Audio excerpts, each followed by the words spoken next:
Jeffrey, we certainly have had no shortage of headlines here coming out today and over the last several days. I'll let you take your pick just in terms of what you're focusing on and your huge takeaway from the trading action so far this week.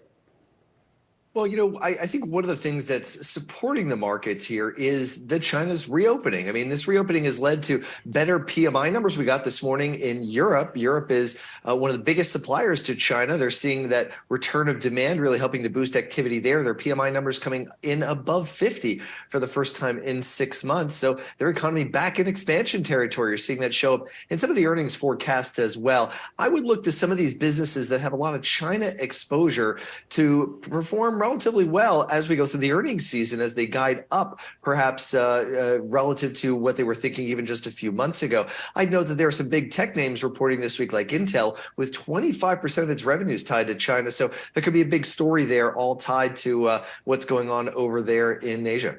And we'll get Microsoft in just a bit, but we also heard from 3M, from Union Pacific, from Verizon. You mentioned the tailwind of China reopening, but a lot of headwinds in those earnings. Nothing great about what's around the corner in this economy, and yet you look down at the S&P and it's essentially flat on the day. What does that tell you? What did you learn from those relative bellwethers on the economy?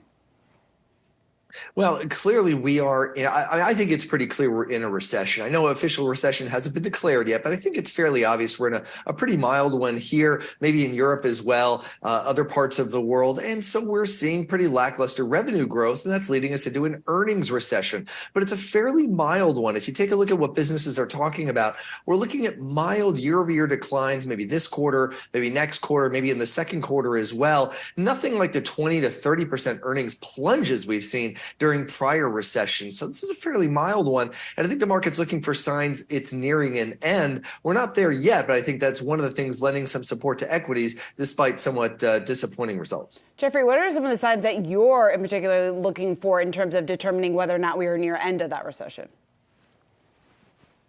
Well, a couple of things. One, are we close to the end of Fed rate hikes? One of the things we can watch tomorrow is the Bank of Canada. The Bank of Canada has been one step ahead of the Fed every single meeting this year. They were one meeting ahead of the Fed to hike rates, one meeting ahead to begin to step down.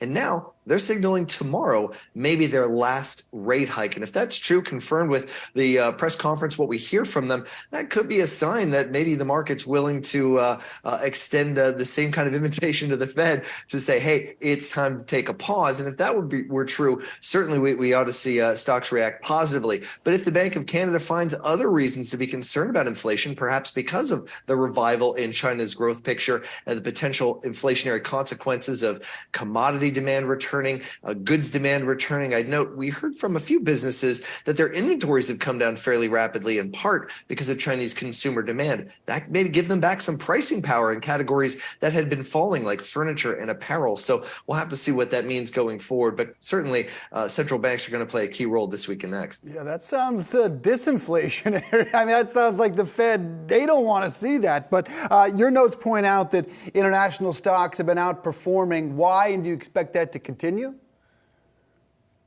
Yeah, this happens every recession. We see a reversal in the performance of U.S. and international stocks. So whatever performed last cycle then goes and underperforms in the next one. It's behavioral as much as fundamental that we see this happen. After a full cycle of outperformance, trends revert. It was in the 1980s and the 2000s that we saw international outperform, and then in the 1990s and the 2010s, U.S. stocks outperform. Now we're seeing that rotation begin to favor international stocks, and for a variety of reasons. One, valuation are lower, two, earnings are coming in stronger, but we're also seeing a lot more of the characteristics that have led to outperformance here over the past year, like low price to cash flow ratios or high dividend yields.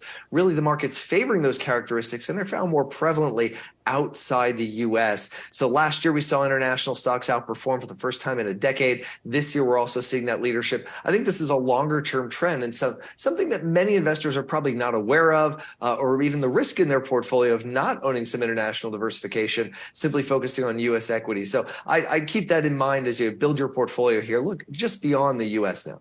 And Jeffrey, speaking of that, from an investor's perspective, if you're looking to capitalize on that, I know you specifically like China, but what are some of the ways that you are playing this recovery that you're seeing overseas? The beauty is you don't have to be country specific right now. There are times when you want to be very specific in your sectors, your industries, and your countries. I don't think you need to be now. Broad international exposure through, one of the major ETFs or funds or other solutions that provide exposure around the world. Europe looks particularly good right now. The economic surprise index in Europe is nearly hitting 100, meaning economic data is coming in so much better than economists expected. And we're seeing some a better outlook there transferring maybe in earnings as well. But in Asia, with China's reopening, that's beginning to fare better. With the commodity demand picking back up, Latin America is improving. So there's really a lot of areas around the world that are working right now, leading to outperformance of the U.S. market. So I don't think you need to be very specific. Broad diversification can pay off here. All right, Jeffrey Kleintop, good stuff. Thanks again, my friend.